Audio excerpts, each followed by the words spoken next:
Well, greetings and salutations, everybody. Welcome to the best damn movie-related show on the planet Earth, the John Campea Show podcast, coming from right here in our quaint little studio. I'm, of course, your host, John Campea. I'm joined in studio today on this Friday by Ray Ora. Hey, everyone.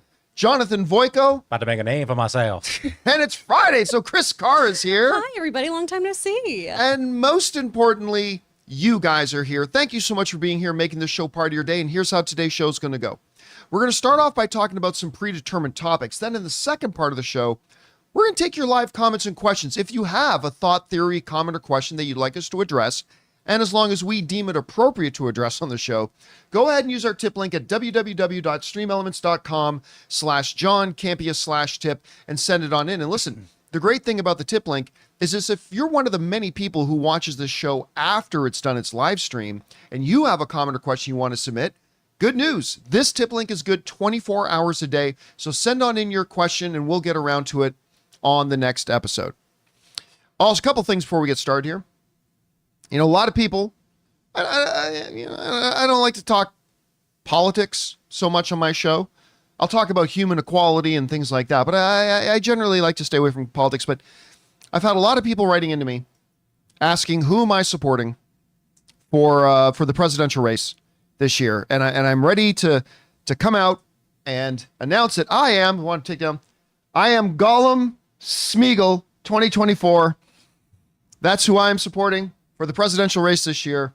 And because he wants our votes as precious. That's a good enough saying for me. So I love it. In reality, I'm really supporting Harris, but whatever, you can support whoever you want. Anyway, guys, let's get into some stuff here today, shall we? Because we got a whole ton of stuff that we need to talk about. And we're going to get started off with this. Alien Romulus is one of those films that I never thought they should make. Alien is a dead franchise. Completely dead franchise. Shouldn't do it. It's as dead as Predator.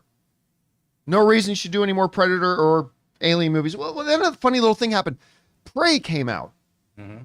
And it was freaking awesome. It was so good.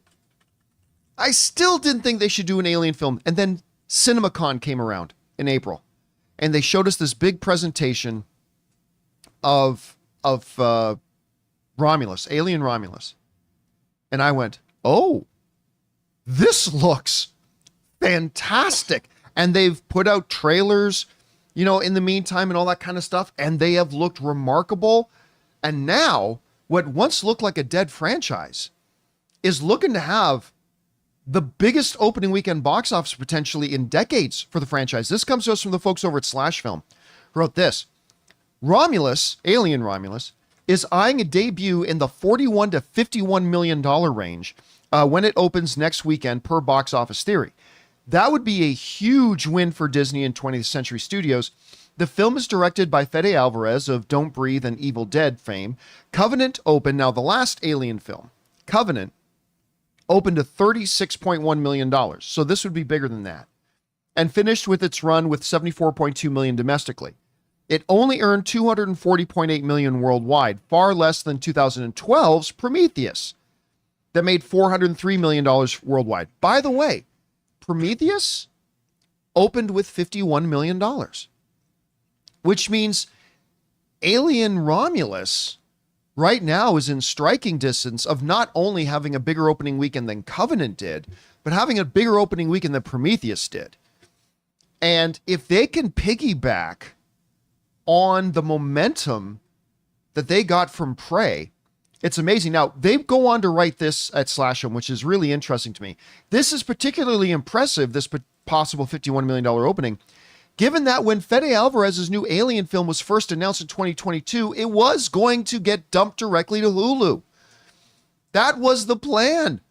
When they first started shooting this, the whole idea was this thing was just like Prey, going to get dumped straight to Hulu. But two things happened. Prey was a much bigger success than they thought, and they were looking at what they were shooting and saying, you know what, this is actually pretty good.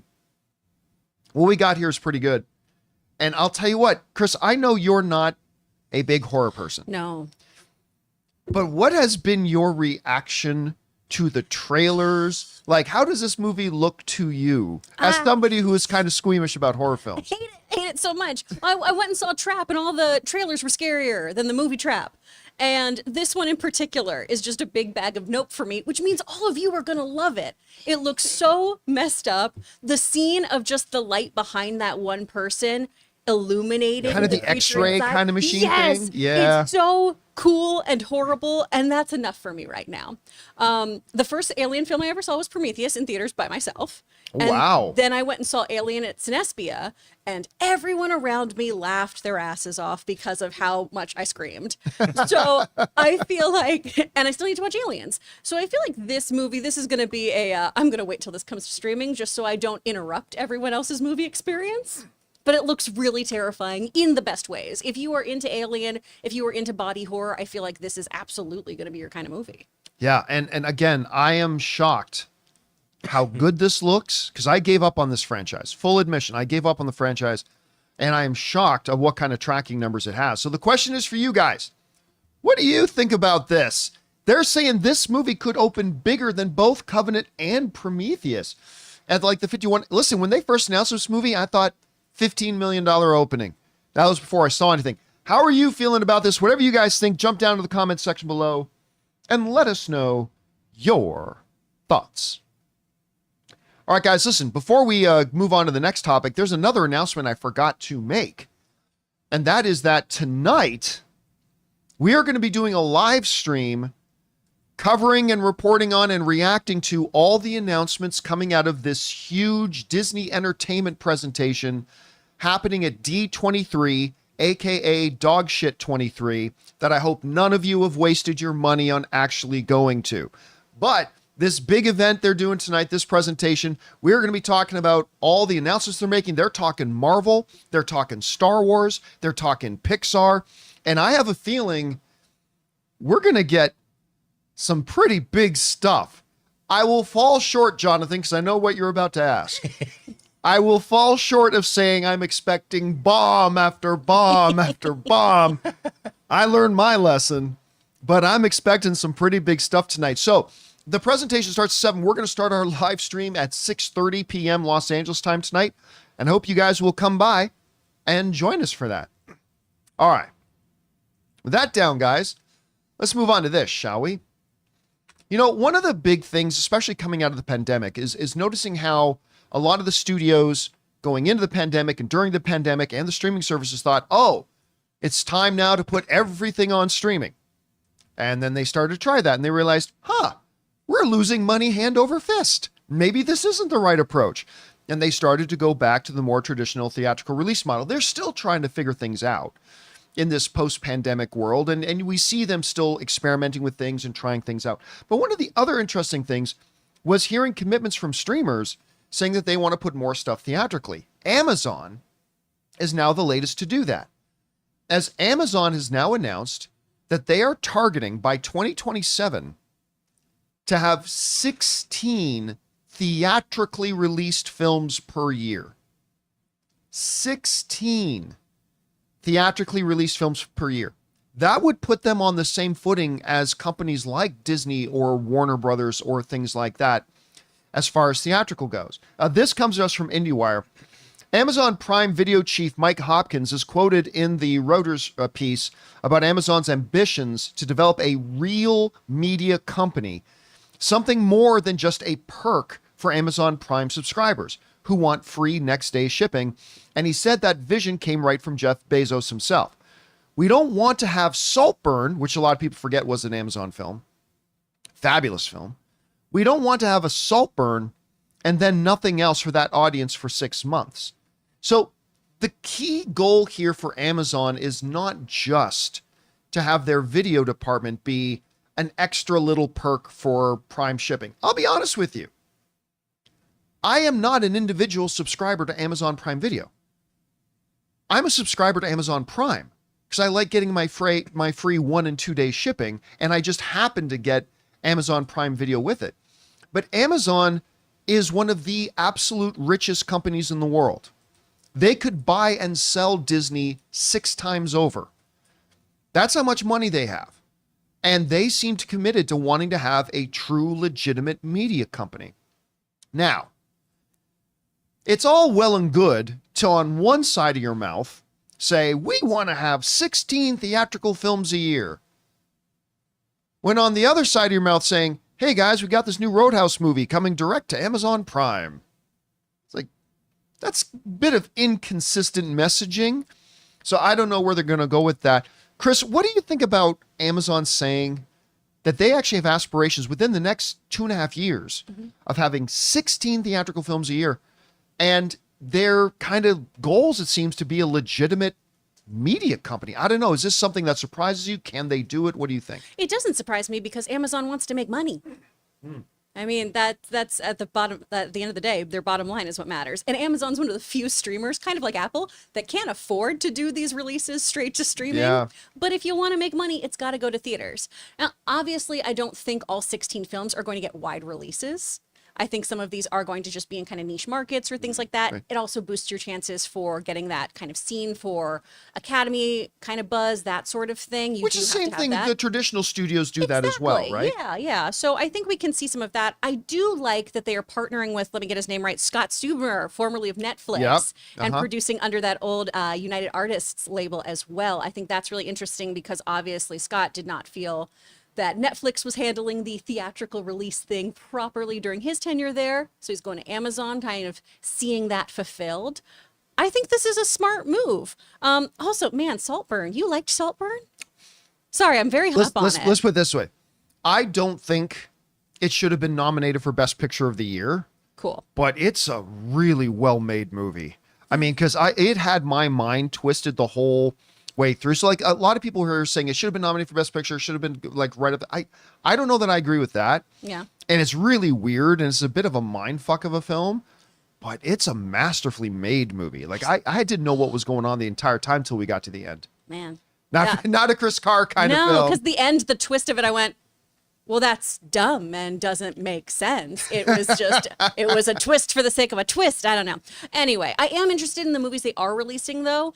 Blink Twice is another one that I'm like, oh, am I going to be able to see I'm that? actually kind of excited It about looks that one. really I interesting. saw posters all over. Oh my God. That's the downtown for those who don't know, that's Yeah. the new Channing Tatum one being directed by Zoe Kravitz. Zoe Kravitz directing that. My Old Ass with Aubrey Plaza coming out. I'm sorry, what? My Old My Ass. Old Ass. Yeah. I'm her not movie. familiar with this Yeah, one. Aubrey Plaza movie coming out called I'm like, My I Old could Ass. not have heard her properly. Can Yeah. you repeat that? Right? My No, old that's ass. it. My Old Ass Is with it Aubrey about a pet Plaza. donkey? Just her being old, which I think is hilarious.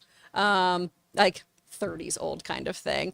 They also have a documentary coming out about Frida. There's a Ryan Gosling project coming out. There's some really cool things. The that they're Ryan planning on Gosling doing. one, I mean, if you're a fan of The Martian, like I know Ray is, Mm-hmm. that's the same author. I forgot what the name of the movie. Project Hail Mary. Project Hail Mary. Ooh, So that's in yeah. the same world as, The For sure. Martian. Yeah. Well, and that's just exciting in itself too, of having such a wide array of different movies that they're releasing. Those 16 films could not be more different.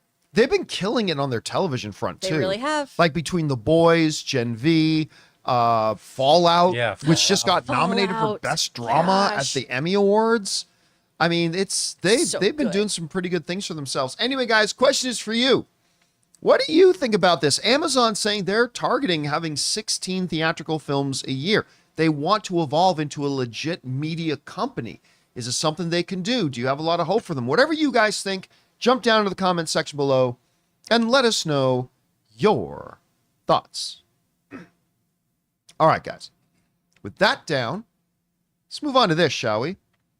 As of right now, this moment, the #1 box office film of the year and the second highest grossing animated film of all time, Inside Out. It's made over $1.5 billion. And it couldn't happen to a nicer movie. I adored this film. I cherished it. I've seen it multiple times in theaters. Absolutely love it. Now, one of the things that I said coming out of it was, this was clearly it. They're not going to do any more. They're not going to do any more Inside Outs. Even when the movie hit like $900 million, I said, doesn't matter. This is it. And then the film hit $1 billion. And I said, you know what? I still think I think they're going to move on from this now. They had a great sequel. They're going to move on. Well, that was $500 million ago. And as somebody brought up on the show, one of our viewers said, John, I think at $1.5 billion, even if they weren't planning on doing it, I'm like, you might be right. Well, you know who's saying they might be right? Disney CEO Bob Iger, who just did an interview on Good Morning America talking about D23. And the interviewer asked Bob Iger, she said, my daughter really wants to see Inside Out 3. Can you tell us we're going to get an Inside Out 3 announced this weekend? To which Bob Iger smiled and said, well, I don't want to spoil any surprises. I'll just say, I would also really like to see an Inside Out 3 get made. And we'll leave it at that. Gosh. I wonder if Bob Iger's got any connections to make this happen.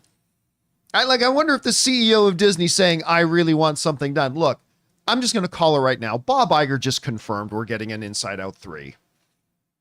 Right? Like when he says, well, I don't want to spoil any surprises, but I myself would also very much like to see Inside Out 3. That means the commandments have come down from Mount Sinai.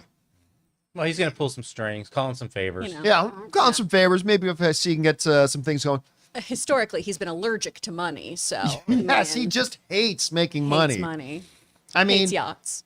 Now, I don't know what the truth here is. Like, I don't know if I was right before or wrong before when I said I think the plan for Inside Out was they were going to do this one and then that was it. And that the money, much like Joker, changed everybody's mind because Joker was never going to have a sequel until it made over $1 billion and won all sorts of Academy Awards. That changed things. And I think this did here too. And you know what? When you looked at Inside Out 2 and you see how they evolved as Riley is getting a little bit older, I think you'd have to have your head stuck in the sand not to recognize that there's a lot more ground they can cover as Riley gets even older. Maybe she's getting ready to graduate high school. Maybe she's getting ready to start college. One of the beautiful things about Inside Out 1 and 2 is its ability to relate with us as audience members about, I remember when I was a kid and it was that hard. Or I remember when I was getting up in the grades in the school and that was hard. There's nothing they can't do that won't find a home base of relatability with us as audience members. Whether it's her starting college or wrapping up her high school life or starting dating or whatever, there's still so much more ground to cover. Listen, when your second movie makes way more than your first movie, that's the trajectory. So I think it's kind of a no-brainer they're going to do it. Chris, am I wrong in my interpretation that Bob Iger just basically confirmed Inside Out 3? And is it the right thing to do, or should they be exploring other things? Yeah, he's absolutely going to make another one of these movies, and they absolutely should. I mean, it is a money maker. It is a fabulous film. Jonathan, you were the first one, I think, who was like, no, I think it's better than the first one. And on my second viewing, I had to agree because it is so in-depth and nuanced, and every adult I've seen come out of this movie is just shaken by it. My best friend finally went and saw it yesterday, and she was like, how dare you have not prepared me for this? It's like, I did prepare you. I told you that as somebody with anxiety, this is going to really mess you up. And it sure did. I love that people are able to have these conversations about anxiety because of this film, and then it's not vilified, and it's just treated as a superpower that sometimes needs to be reeled in. This is a smart film to make, and it also goes back to show you that all of those decisions to not release Pixar films in theaters was absolutely stupid. So stupid. It was so dumb. Although I think Luca, after watching that, because I caught up on Turning Red, Luca and Soul. Yeah. I think Luca could have been direct. That's fair. I love Luca. But Soul my was my family's favorite. Italian, so I That also should was have like, absolutely been in theaters. Soul was beautiful. It should have been in theaters 100%. I just did a podcast episode about that. I love those movies. And I think that Bob Iger, for the issues that I have with him, he is a smart businessman. And he knows that these are great properties that should be released in theaters. It'd be ridiculous to not pursue anything with this movie. You know, you brought up that thing about how this is the brilliance of Pixar films. They're not kid films. They're kid friendly. Yeah. The kids are coming out loving it, but the adults are. And you brought up the anxiety thing. That scene in Inside Out 2 where anxiety is starting to lose it at the end might go down as one of my 10 most powerful scenes of the decade. Like I've never seen a visual representation of anxiety for me, quite so on the nose. About like when she's moving in a tornado, but also in that one spot, can't see anything but what's in front of her, and then tears starting to come out of her eye. Like, I'm like, this is painting a picture about how I feel sometimes. And you're right. It's the adults. The kids are coming out. Oh, it's so great. But it's the adults coming out. It's just such a moving movie. It really resonates with people. And, my big thing going into this was I was worried because Big Mouth has handled these things really well. Right. I remember you saying that. And Big Mouth did, to an extent, vilify anxiety. And that's not what you should do with the various ways that people's brains work. Some people experience anxiety in very small doses. Some people experience it in a very detrimental way where it kind of inhibits them from being able to move forward. And this does such a great job of walking that line of, hey, this little guy is actually here to protect your brain, and that's all it wants to do. But sometimes we need to let something else lead with that. And I think that's why so many adults really are also resonating with it, because it is that moment of, oh yeah, that's how this feels inside my brain. Well, I think it's pretty clear we're going to be getting an Inside Out 3 announcement in the next 72 hours at some point. Guys, question is for you. What do you think about this? It sounds like, to us at any rate, that Bob Iger just basically confirmed we're going to get an Inside Out 3. Was that a no-duh? Does it surprise you? Do you think it's the right decision for them to do? Whatever you guys think, jump down to the comment section below and let us know your thoughts. All right, guys. With that down, we still got to talk about a couple of other things, including the first official promo images for Daredevil Born Again have been debuted at D23. We're going to talk about that. And Channing Tatum is still talking about wanting that standalone Gambit movie. We're going to talk about those things and a few things more. But before we do, we're going to take a quick second and thank one of the sponsors of today's episode of the John Campea Show podcast, our friends at Manscaped. Guys, we want to take a second and thank a sponsor of today's episode, Manscaped. Sizzle alert, this summer, let the only thing that's smoking at your barbecue be the grill, not your grooming game. Get ready for the ultimate cookout season with Manscaped. Whether you're flipping burgers or cannonballing into the pool, make sure your meat looks neat with the Performance Package 5.0 Ultra. Head to manscaped.com and use the code Campea for 20% off and free shipping. Now, come on, guys, if you're like me, you used to do your grooming the old barbaric way. Using the clippers on your electric shaver, it never did a good job and always left me screaming out several profanities. So like me, you know that you need the Performance Package 5.0 Ultra. The Lawnmower 5.0 Ultra is perfect for achieving that crisp, clean, and confident look for your barbecues and beach days. The Weed Whacker 2.0, guys, keep your ears and nose as tidy as your hedges next door with our Weed Whacker 2.0 ear and nose hair trimmer. And you get Crop Soother Ball Aftershave Lotion, Crop Preserver, Anti-Chafing Ball Deodorant, and Boxers 2.0, the ultimate supplement to those hot summer days, equipped with the signature jewel pouch to protect your meatballs wherever the heat takes you. So get 20% off and free shipping with the code Campea at manscaped.com. That's 20% off with free shipping at manscaped.com and use that code Campea. Manscaped, the perfect way to get your patties sizzling hot this summer. And thank you to our friends at Manscaped for sponsoring today's episode of the John Campea Show podcast. All right, guys. With that down, let's get on to this, shall we?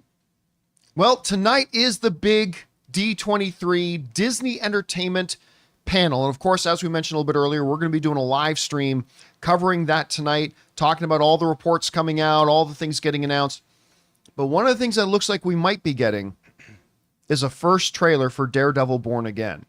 Even though the show is still like 8 months away, it's still a long ways off. But the first images from D23 have now come out showing the first official promo images for Daredevil Born Again. And they're very street art kind of things. And it looks like, of course, on the one side, you got the Born Again with the Daredevil silhouette. You got that really cool looking Kingpin art on the other side too, which looks really, really good. Now, of course, going into this weekend, there had been speculation that we might get our first look at Daredevil. After all the principal photography is done.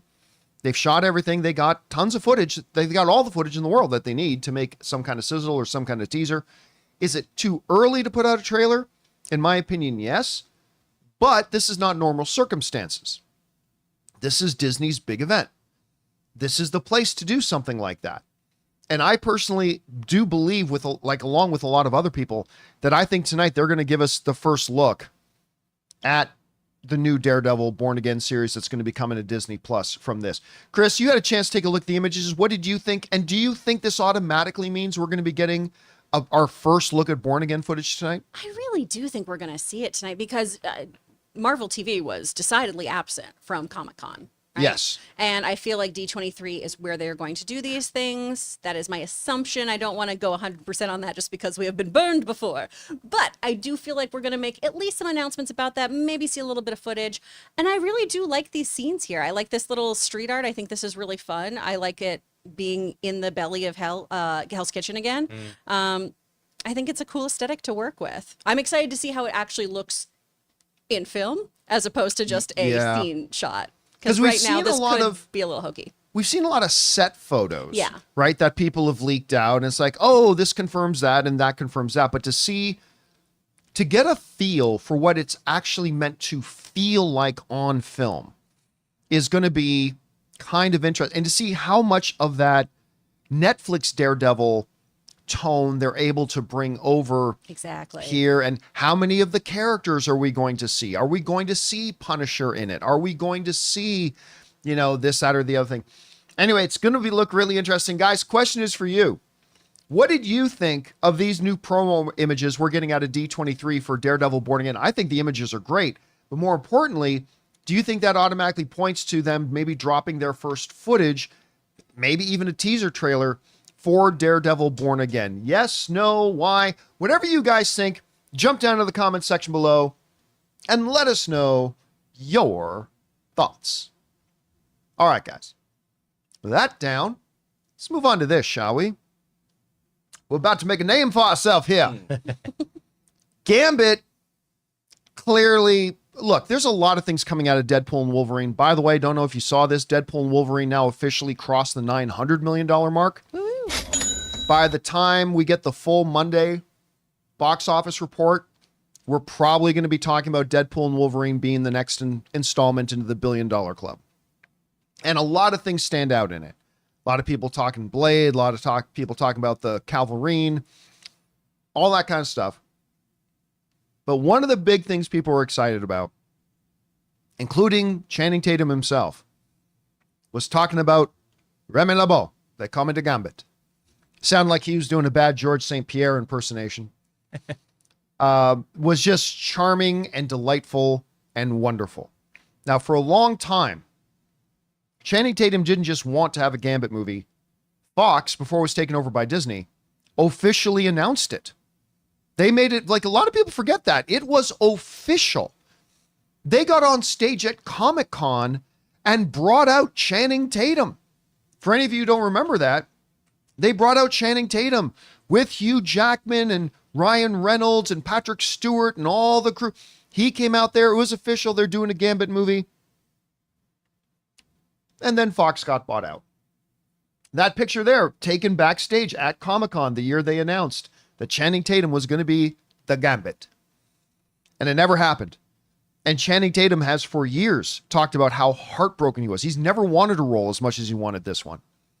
And of course, Ryan Reynolds, he just penned this really nice note to Ryan Reynolds on his social media. Ryan Reynolds fought for it to get into this Deadpool and Wolverine movie, and there he is. And everybody's talking about the Gambit now.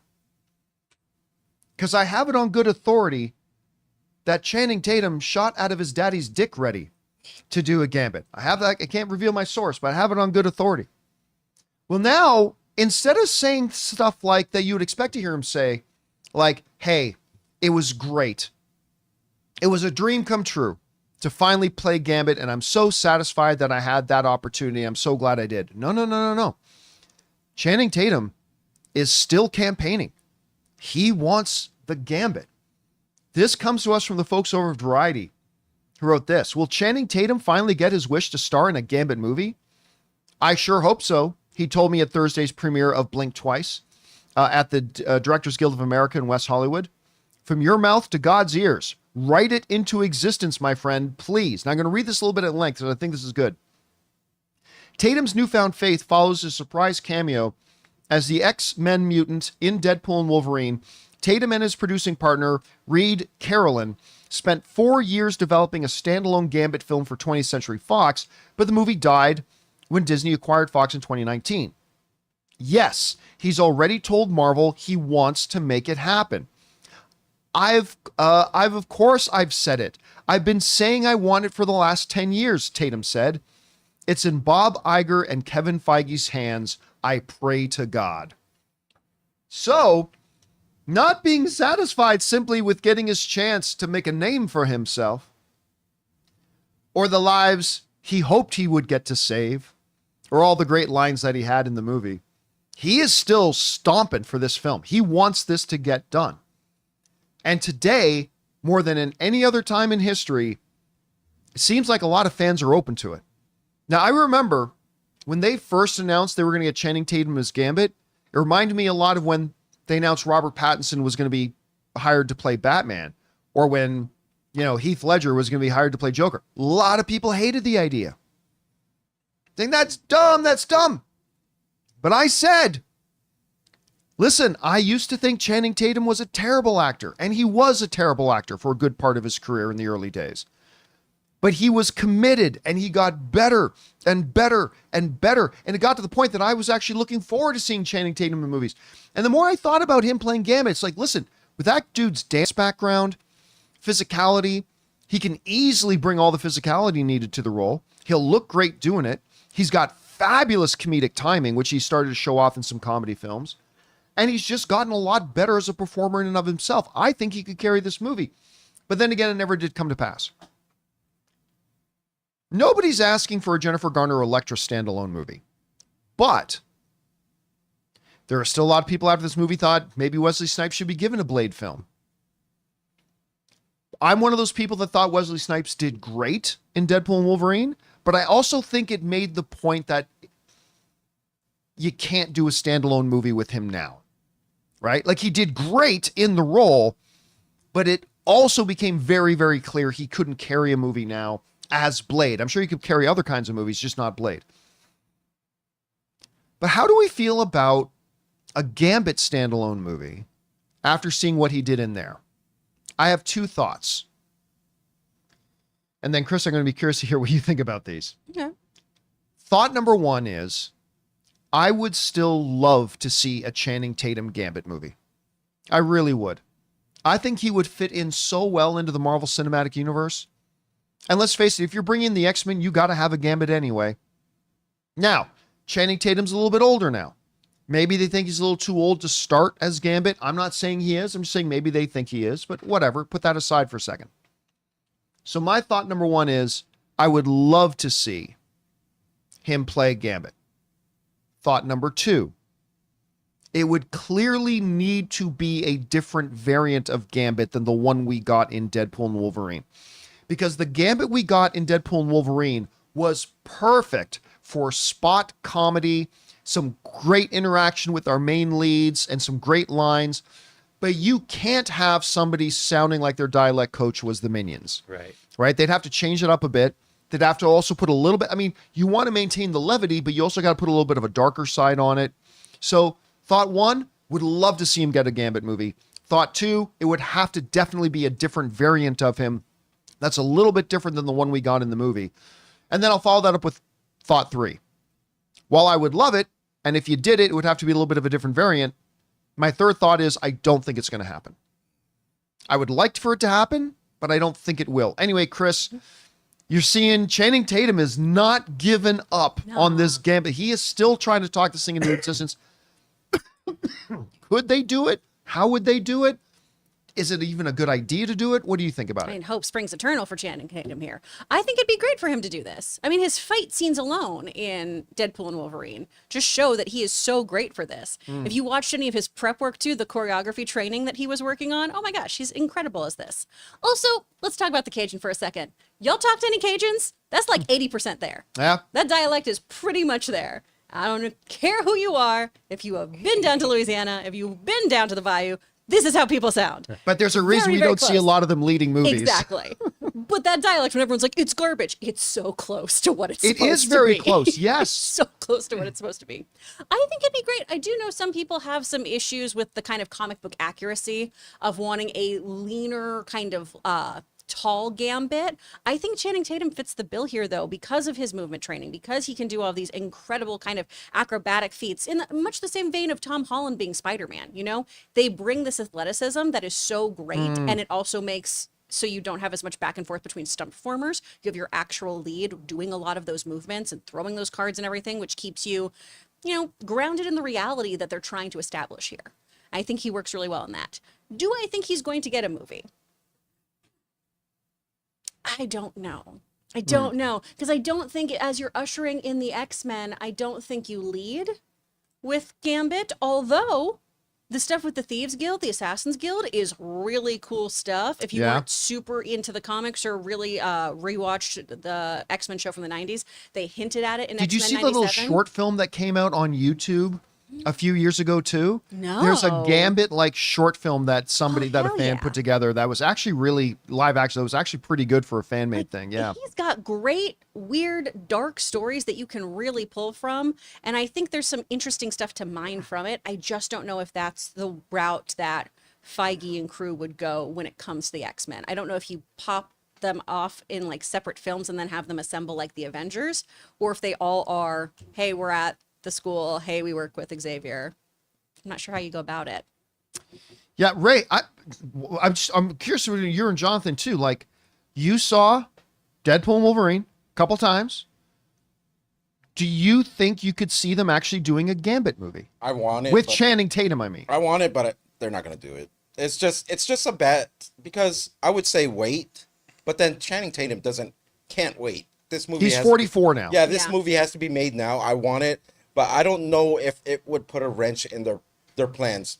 Which the MCU is already, needs to fix some other things. But then throw in a Gambit, and then I just don't know if they want to make that risk or take that risk. Maybe something on Disney Plus, but I don't know if Tatum would even want that. Nah. Yeah, but I would love to see a Gambit movie with him as Gambit because I got a kick out of it. Let me throw another wrench in the works here. When people think of Gambit in the X-Men, what's the first thing most people normally think of?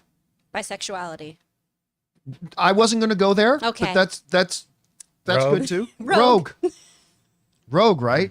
Who is supposed to be a young kind of Southern Belle, right? I don't think that if you go now, we don't have to go off the first X-Men movie as the main thing, but you bring in Rogue, I think people are looking for an 18, 19, 20-year-old Rogue. Unless if it's you're gonna- X-Men 97 and mid-60s Yeah. Rogue. Well, and if But you're going to yeah. go comic book accuracy about how he has to look, she's going to be older. Rogue is introduced in her mid to late 20s, and she is a runaway. She is from the backwoods. Like, she is his colleague and equal and age appropriate. I don't know. Yeah. So I I don't need it to be X-Men Evolution. I don't need them to rotoscope kids dancing at the Bronze. I know, but I mean, just traditionally weird Rogue, cut. traditionally Rogue's a bit younger. Yeah. Traditionally, Jubilee is a bit younger. You can do them in a Sure. different way. But I mean, could you have like a 19-year-old Rogue being romanced by the 44-year-old Gambit? Like, are people going to go, ooh? Or People weren't by Paul Bettany and Lizzie Olsen. what's their age difference? I believe it's like Ray, look that up. What's 20 years. Elizabeth Olsen's age and what's Paul Bettany's age? Paul Bettany just Now looks remember, young. Paul Bettany was 1 year old. Vision is 1, That's fair. right? But then She's that's just- actually kind of gross she's Just the a too. cougar. baby robot, and she's yeah, a she's the predator. cougar. He's just a very Well, he's expensive 50 sex toy. He's She's 53. She's 35, And how old is Paul Bettany? 53. How old? 53. and Okay, then she so- was 35. 14, 13 years? No, Yeah. not 13 years. Sorry. I forgot the ages already. How old are they? 53 and 35. Oh, so 18 years. Yeah, 18. Yeah, but again, he's supposed to be 1 or 2 years old. So you can get away with that. Anyway, guys, He's a robot. People do that all the time. it's all good. Question is for you. What do you think about this? Channing Tatum is still chasing the dream, man, of being Gambit in the MCU. Do you want it to happen? And do you think they practically can make it happen? Can you start a brand new X-Men universe with a 44, let's face it, at the time, it would probably be a 45-year-old Channing Tatum? Can you start something with that? Maybe yes, maybe no. Whatever you guys think, jump down to the comment section below. and let us know your thoughts. All right, guys. With that down, let's now get on to the most important part of our show, shall we? Which is taking your live comments and questions. But before we do, we're going to take a quick second here and thank another sponsor of today's episode, our friends and my mobile service provider, and they should be yours, Mint Mobile.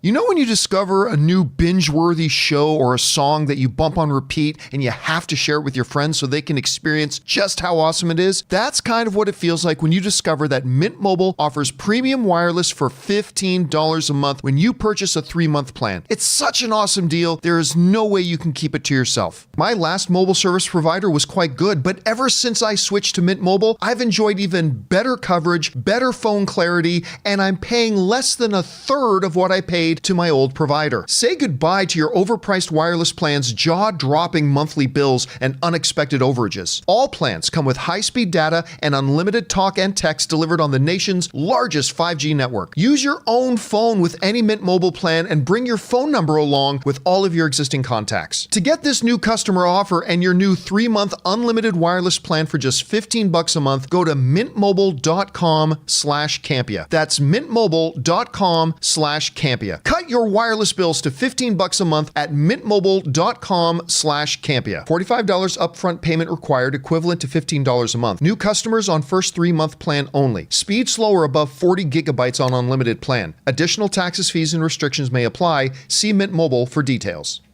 And thank you to our friends at Mint Mobile for sponsoring today's episode of the John Campea Show podcast. All right, guys, let's get on to the important stuff. Your questions here. Jonathan, what do we got up first? Obert1 Canobert says, hey, John, of the following MCU cliffhangers, which do you think will be resolved and which will be quietly dropped? Charlize Theron as Clea, White Vision, Hulk Sun, Kit Harington as Black Knight, Harry Styles as Eros, Monica Rambeau as and Beast. Well, we already know that Vision is getting his own series. That was officially announced. So they're going to do that. Clea is definitely going to be a part of Doctor Strange 3. So there's that. I hope they just abandon the whole Hulk Sun thing. That was really badly executed and set up and just looks stupid. What were some of the other ones up there? Well, the Black Knight, which would then be tied to like Blade if that ever happens. Yeah, it doesn't have to be tied to Blade, but I think we're going to get Black Knight. I don't think we're going to get any more of Harry Styles as Eros. Yeah. Which is unfortunate. I was kind of looking forward to that. And I don't think we're going to get, I mean, we might get Monica back, but I don't think we're getting that version of the X-Men, because that would be like the old, the 90s and 2000 version of X-Men. You're talking about the ones at the end of the Marvels? Yeah, we but say that's where goodbye she to is that. right now. That was the whole point of the Fox thing with Deadpool. So yeah, well, that wasn't the Fox universe she was in, though, right? Like that was. We still say goodbye to them. Yeah. All right, what's next? All right. Let me scroll up here. Michael Thompson says, hey, John and crew, was wondering, what directions do you guys want to see the new MCU Spider-Man movie film go? Which villain do you think would be fitting? And do you think MJ and Ned coming back would be a smart move? Or should they completely move on? Oh, no, the MJ and Ned thing, they're definitely coming back. yeah. Like, that's 100%. That is a cliffhanger. I mean, it's where that's... There's no debate about that, 100%. As far as the whole, number one, what villain should they use? I've always said this, I will continue. It absolutely 1000% doesn't matter what villain they use. All that matters is whatever character they decide to use as their antagonist, do they write it really well and make it an interesting character in the movie? That's all that matters. Otherwise, 100% doesn't matter at all. And as far as the what direction do I want them to go, like I always say this, I don't care. I want to sit back and see where they want to go with it. Now, in general speaking, we've said before that it'd be nice to see Spider-Man get back to being a street level, a little bit more street level kind of a thing, like, again, becoming your friendly neighborhood Spider-Man a little bit. But other than that, I'm wide open. Do you have any kind of wish list for a new Spider-Man movie? I'd like him to work his way over to the Bugle, but I'm wondering how they're going to make the Bugle work now because of the very, Now that it's a YouTube channel? Yeah. Yeah. Yeah, I just want him doing street level stuff. I don't want him going to space right now. I don't want him to fight a symbiote. I want him to just fight New York. Yeah, I agree. All right, what's next? We got Nico Bush, who says, regarding the popcorn bucket for Deadpool and Wolverine, if they had made 10 times the product, it would have sold out still while making more common fans happy. Why do they make it where you're at the mercy of resellers who may or may not be fans for $100 plus? I think you can get them right now. So yeah, you might can wanna buy check. them right now. Here, listen, there is a reality. It's called logistics. It is easy to say, ask Apple this. It's easy to say, well, they should have just made 10 times more. You don't think they wanted to? You don't think they would have if they could? There are real logistical issues that have things outside of their control. That is like, this is how much bandwidth they've got. This is how many we can get made in time by our manufacturing partners for this.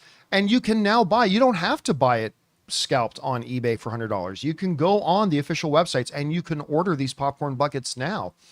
But it's just like Apple. It's like they knew they were going to sell X number of million of iPhones, but for launch day, they could only have so many ready to go. It's just a part of the reality of this type of thing. All right, what's next? We got Will Kaler who says, hello, John and crew. Hope you're all having a great day. And Deadpool and Wolverine seems like no one notices the pharmacy medical center right behind Deadpool and Nice Deadpool, as Deadpool carries his limp body as a shield Oh, I certainly didn't notice to it. the donut stand, makes the bit even more hilarious.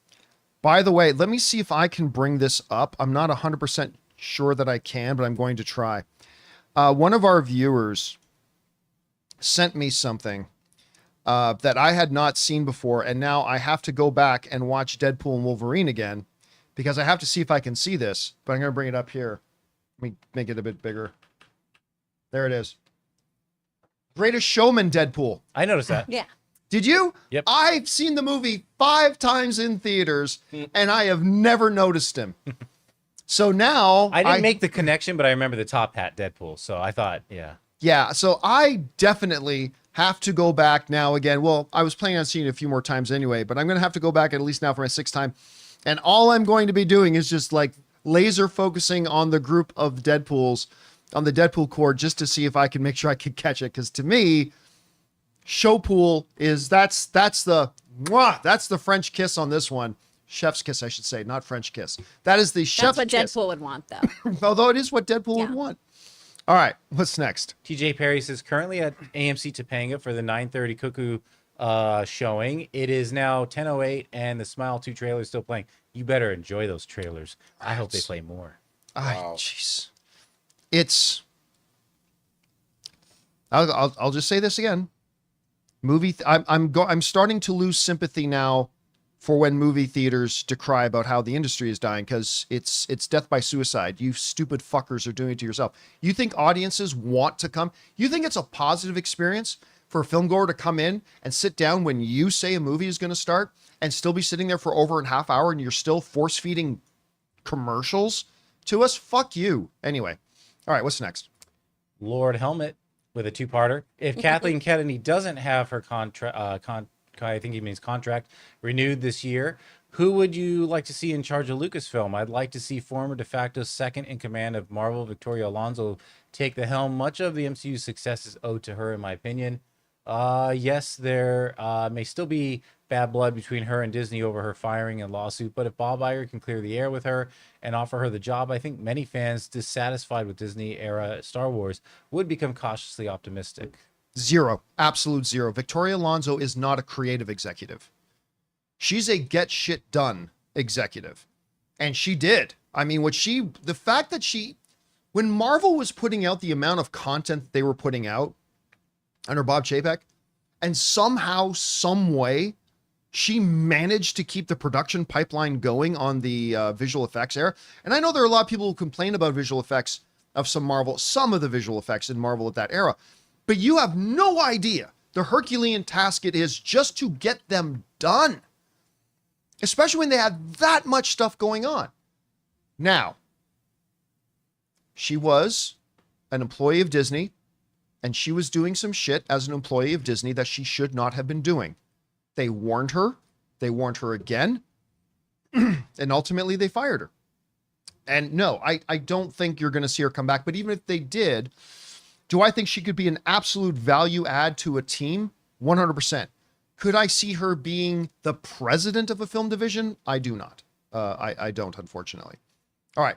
What's next? We got Starfire, who says, Hey, John, technically, is Wanda a mutant? And is Quicksilver and Scarlet Witch X-Men or Avengers? Because Fox and Disney use their own versions of Quicksilver on both teams.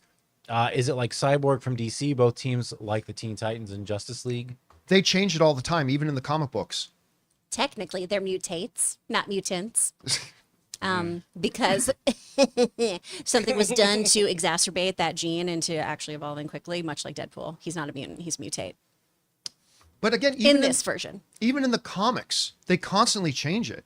Like I think in the comics as of right now, Scarlet Witch isn't even Magneto's daughter anymore. No. Right? So they are constantly changing it. So when you ask the question, are they this or that? It says it depends on when you ask the question, I suppose. Technically speaking, in the MCU, Quicksilver and Scarlet Witch were not mutants. And neither was Quicksilver. So, I mean, but again, they can change it. And the comics change it all the time. So it really there's no definitive answer. That's the answer, is that there is no definitive The answer is yes. Because they keep changing it. Yes, all the time, always. All right, what's next? Dennis the Phantom Menace says, tomorrow will be the 10-year anniversary of Robin Williams passing. Oh my God. Yeah, Robin Williams will always be the GOAT in entertaining us with his acting and humor. When he took his own life, I felt as though I lost a beloved friend, family member, and I still, this is part 2, think about him occasionally. Robin was the only person who could cheer me up on my most unhappiest days. Which actor celebrity do you still remember fond memories of? For me, it's Robin Williams, Paul Walker, and Stan Lee. It's Robin Williams. Robin Williams, I still remember we were doing AMC Movie Talk.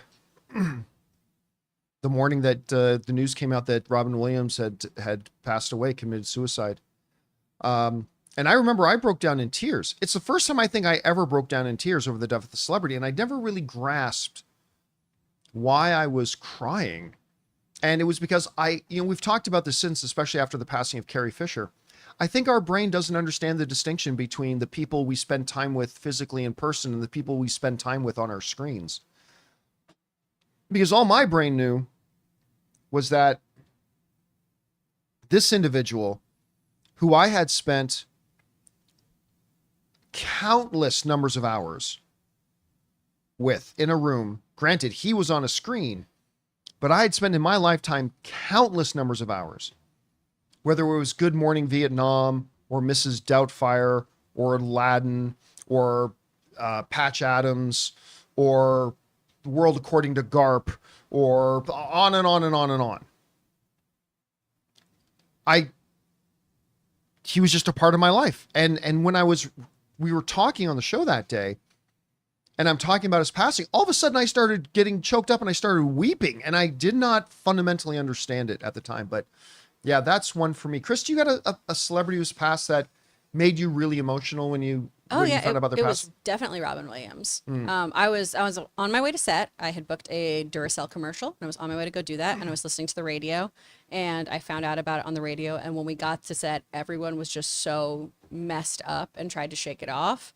And then when I came home 10 hours later, Logan and all my neighbors were real drunk and watching Hook crying. So it was a day. I love Hook. Hook's great. All right.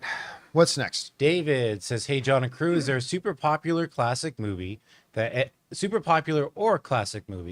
any of you have still yet to watch? For me, I admittedly haven't seen Good Will Hunting or Godfather Part 2. Looking forward to D23 stream tonight. The Comic-Con one was a blast.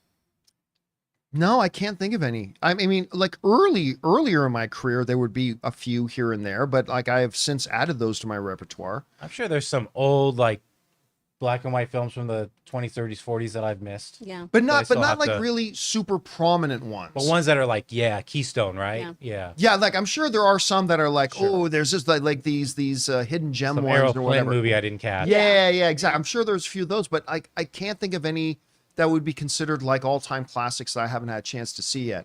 I know Chris hasn't seen Gladiator. No, I was going to say, everyone's mad at me there about you go. Gladiator. I was a child and I didn't get around to it. But you can watch it now. I know, but I have so little desire. I'm going to watch it before the new movie.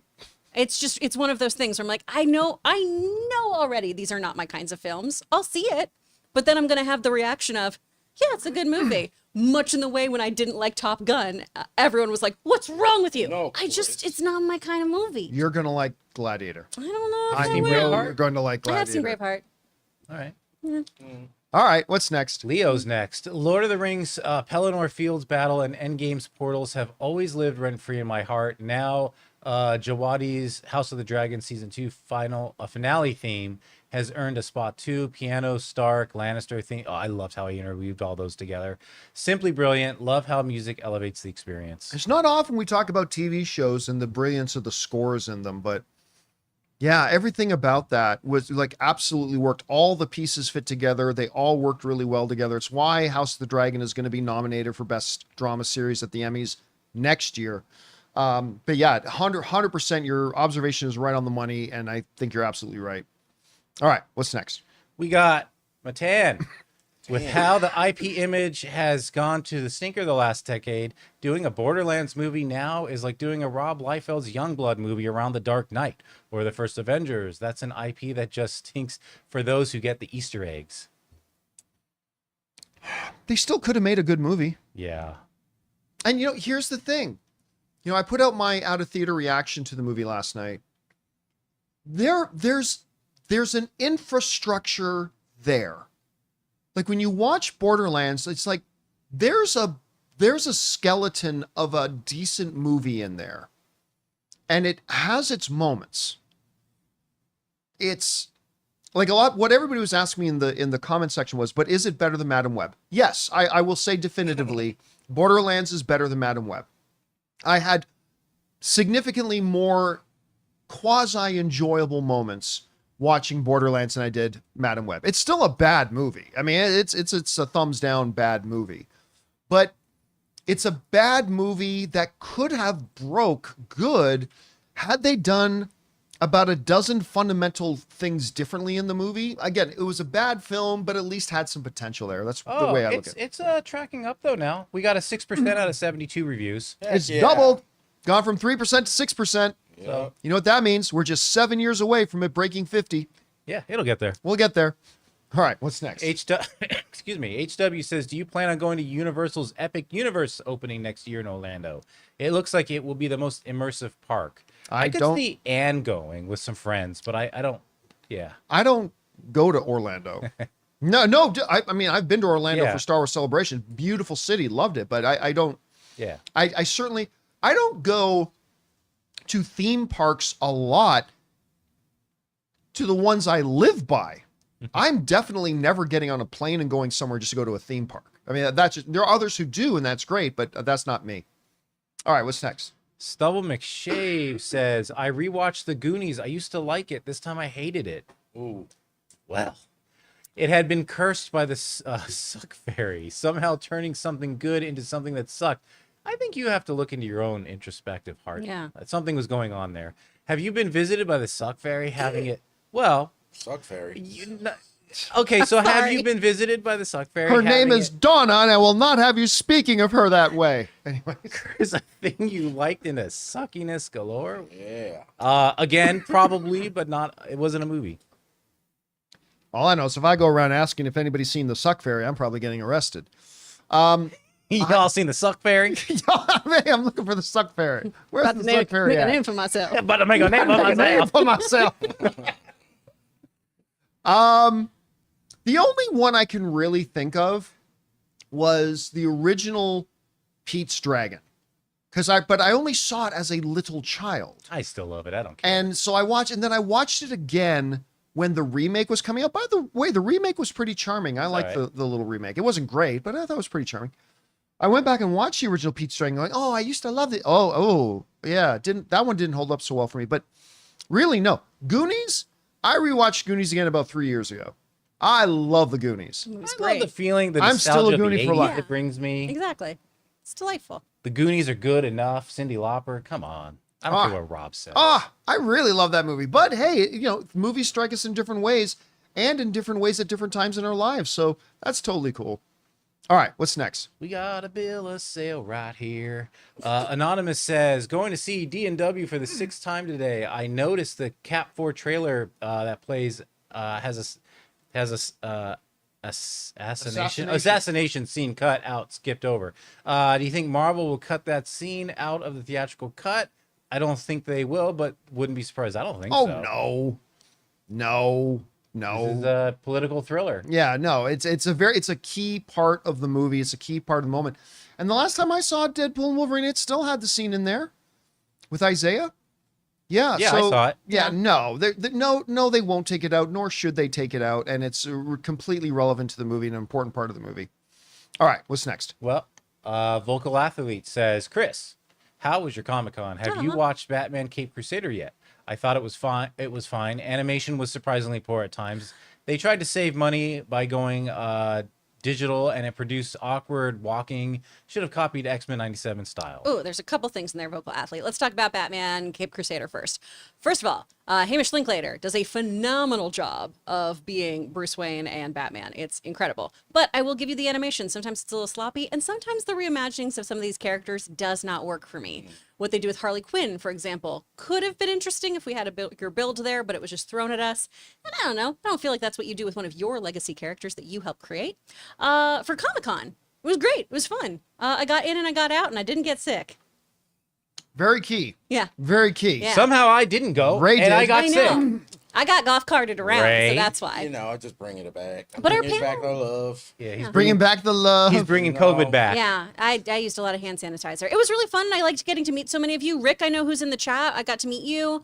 Thanks for coming to our panel while Deadpool and Wolverine was going on. Like, thank you. What's wrong with you? I appreciate you. You could have seen Hugh Jackman. That's what I would have opted for. But it Oh, was by great. the way, did you see the drone show? It was right outside my hotel window. It was Oh the my best. God, that was impressive. It was so cool. That was so I impressive. was telling Anne at first I was bummed because my hotel was right in front of what looks like masturbating SpongeBob. It's just creepy SpongeBob face. But then we turned and we were like, oh, drone show. And it made up for it. It was great. All right, what's next? Xanderman says, hey, everyone, I hope you're having a good day. Chris, do you happen to finish Scavenger's Reign? So what are your thoughts? I have not gone on since the first episode. I need to continue that. Look, Sailor Moon Cosmos is coming out on the 22nd, so I had to binge a bunch of Sailor Moon. Dragon Prince came out, Cape Crusader. I have multiple jobs. I'm sorry. You don't have to explain yourself. You don't have to explain I yourself. feel like I'm letting Are them you talking down to your now. mom and dad I right now? am. I feel like I'm letting everyone down. I'm like, I'm sorry I didn't watch a show. I need to. All right, what's next? Dennis H says, if actors read the scripts for films before they accept a role, how is it that actors sign on to movies that have terrible scripts, screenplays? If a film ends up being terrible for the screenplay, can you really put the onus on the director producers? There's two things. First of all, let me start with this. Screenplays read very differently than when oftentimes screenplays read very differently than when they're translated onto a screen.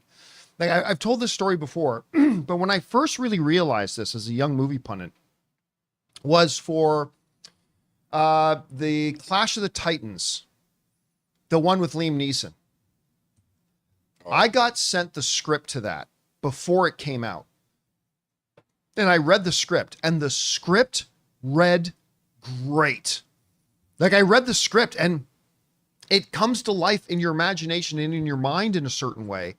And it read great to me. Okay, saying Wrath of the Titans. That's what it was. It was Wrath of the Titans. Thank you. And the script read fantastic to me. And then the movie came out 5 months later. And I'm like, this is the movie to the script I read. This is definitely the script. But it is not coming across because everybody's imagination brings it to life in a different way. And just because it might read well in your imagination doesn't necessarily mean it's going to translate well to the screen. And so everybody thinks it's just easy to pick out a good script from a bad script, and it's really not. Phantom Menace wasn't a bad script.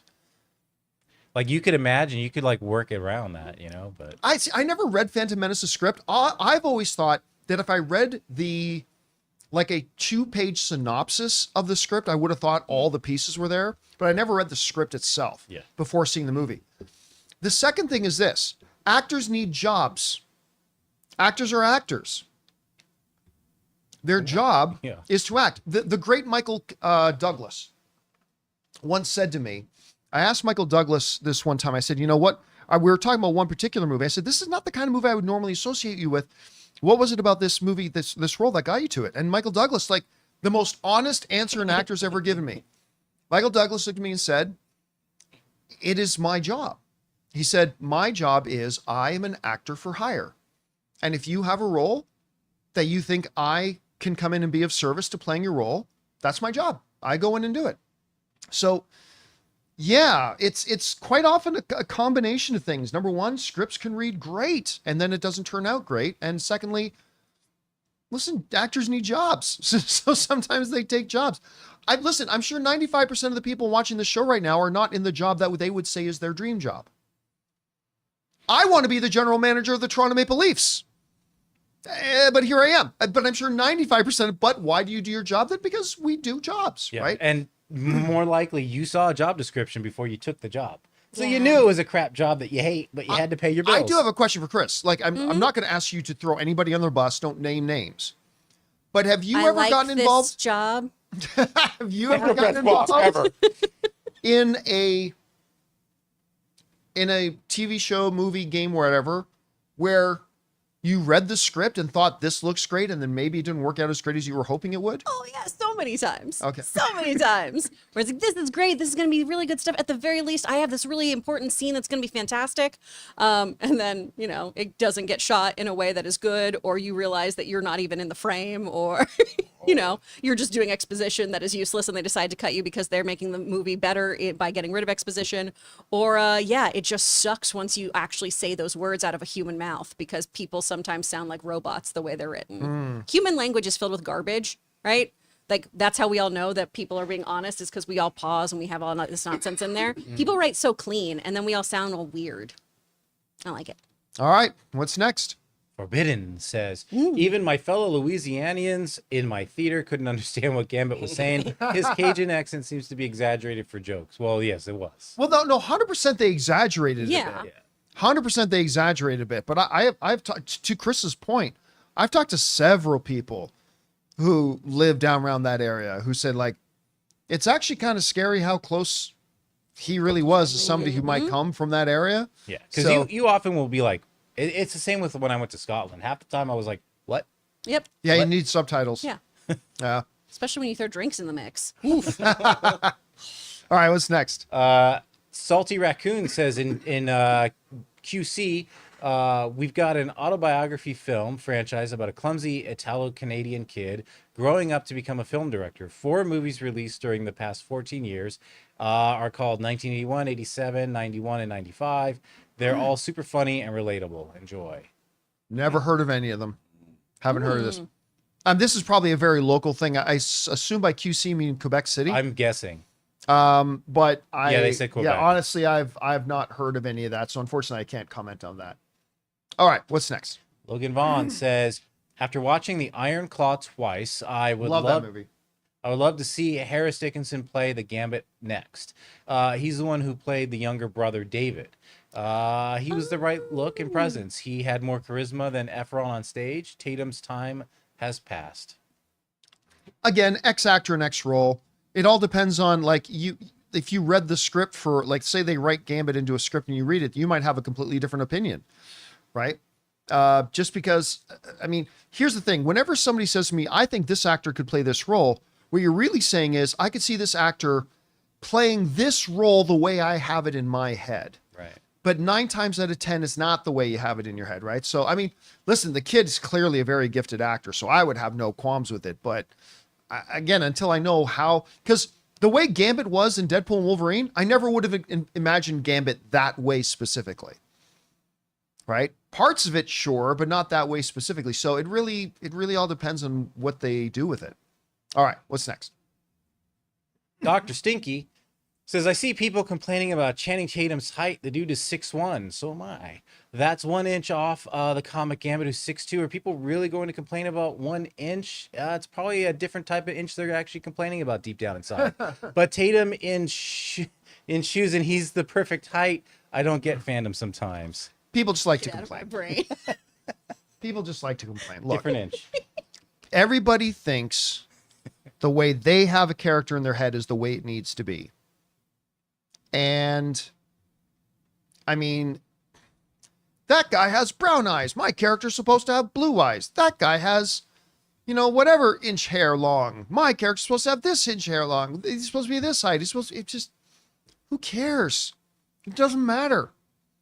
At the end of the day, they could make a character look exactly the way you have it in your head. And if they end up making Madam Web, it doesn't matter. It won't make the movie any better. All that matters is if you end up with a good movie and a good performance. At the end of the day, that's all that really matters. All right, what's next? Joe Adonis T says, hi, John, Jonathan, Chris, and Ray. Just got out from the Music of Marvel panel moderated by Michael Giacchino. Surprised to know that Giacchino is doing the score for Fantastic Four. We got a sneak peek of the music. It sounds good. Yeah, they announced, I think, a week or so ago that Michael Giacchino was going to be doing the music for Fantastic Four. Nice. Which is very exciting. Here's what I want to know. When's he directing again? Yeah.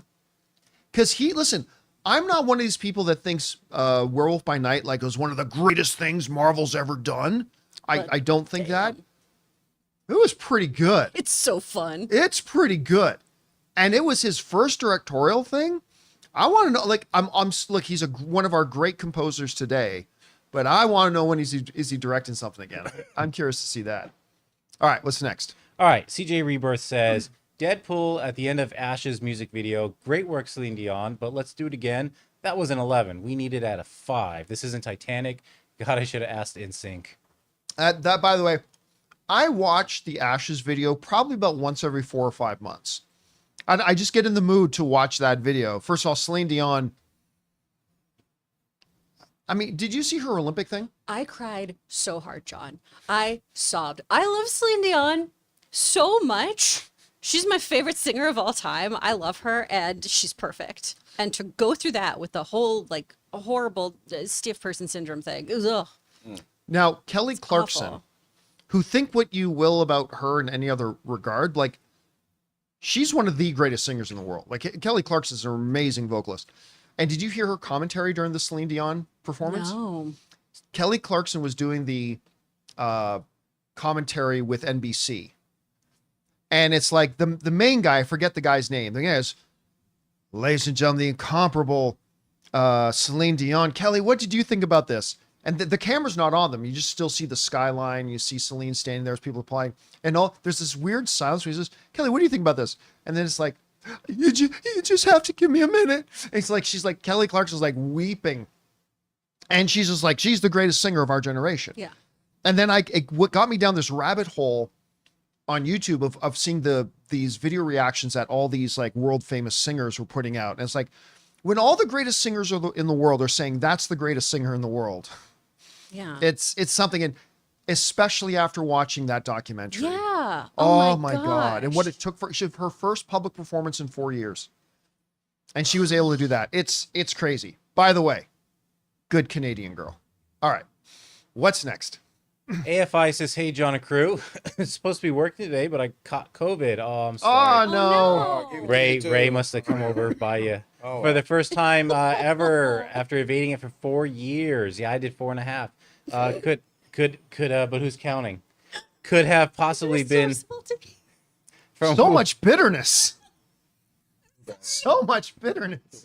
Who's counting though? Could have possibly been from work, as I do administrative work for a hospital, nothing medical. Waiting to get better, and in the meantime, looking forward to your live stream and any and all D23 news coming out this year. Hey, get better though, seriously. Yeah, seriously, get better. And I know I got it knocked me on my ass. I got told probably because I was lucky. I had the foresight to be vaccinated and stuff like that. And apparently, if you are, when you get it much easier. Because I know I got it a lot easier than when Anne got it like 2 years ago. Like Anne got it before she had gotten vaccinated, and it knocked her. It was brutal. Like it knocked her on her ass for weeks. And for me, it was a couple of days.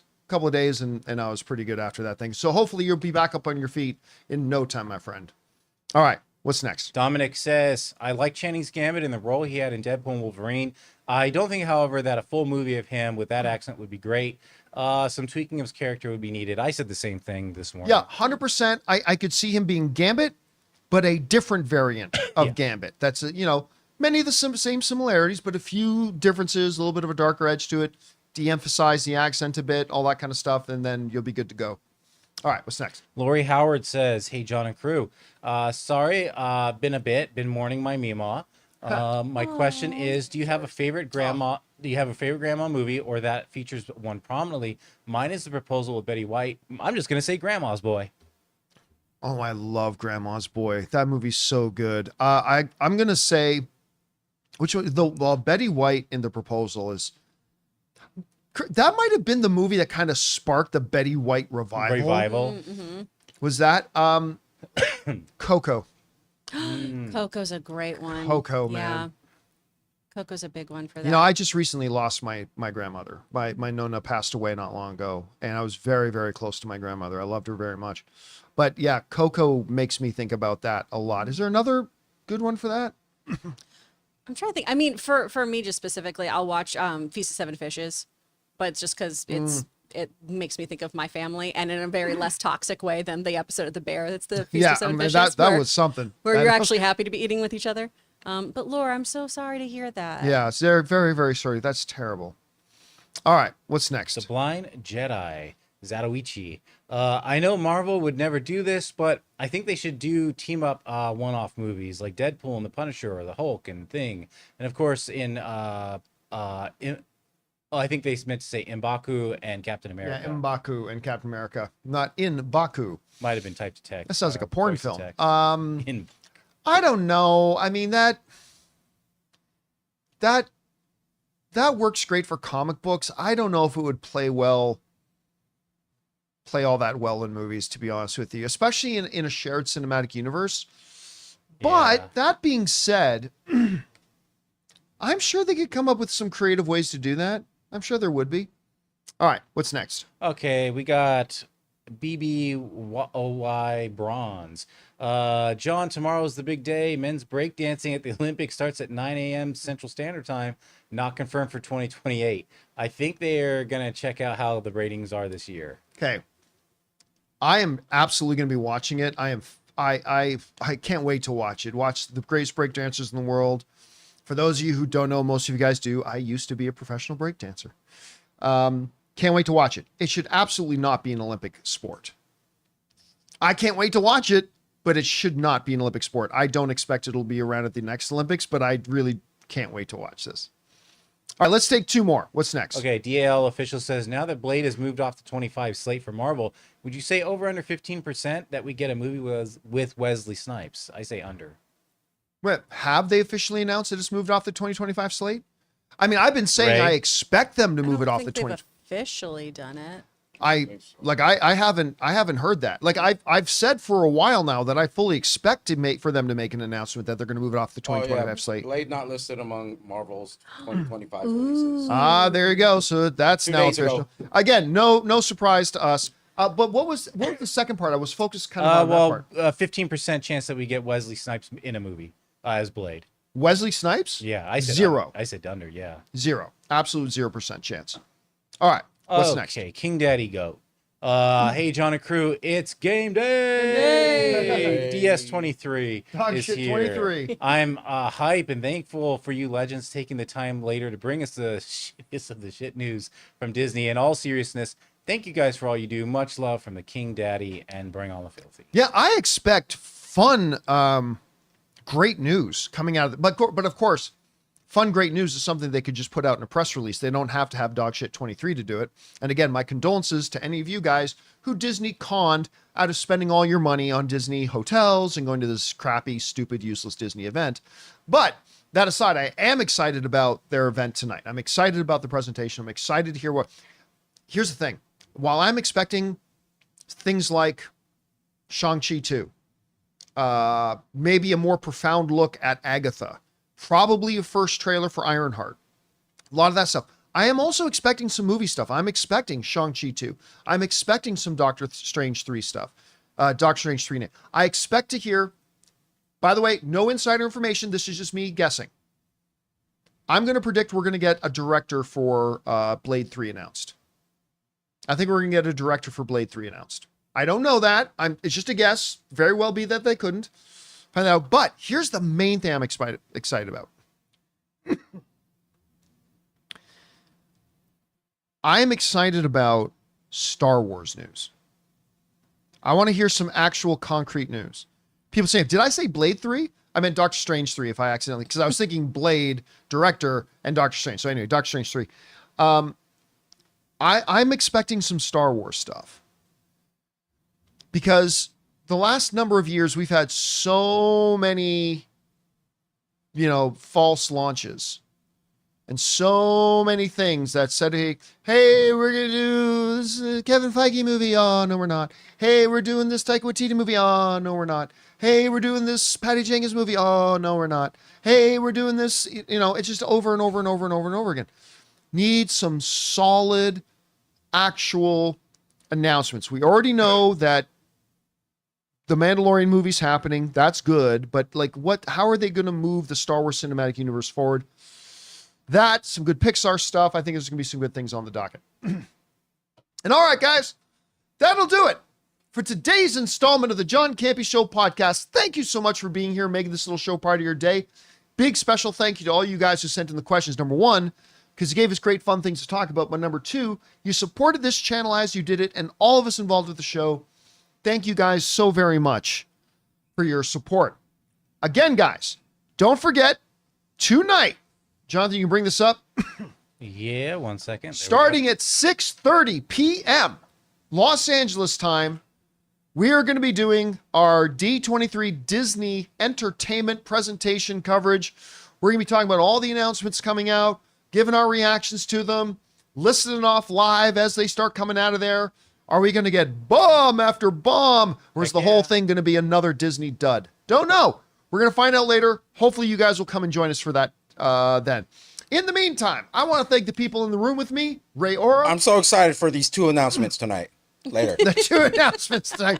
Jonathan Voico. I made a name for myself. Chris Carr. Happy anniversary, Mom and Dad. Happy anniversary. They're going to be married for 45 years on the 11th. Yeah. Oh, that's Isn't that amazing? That's amazing. Yeah. And they waited so long to have us. And to you guys, have a wonderful rest of your day until we see you later tonight. My name's John Campea, and until next time, my friends, bye-bye.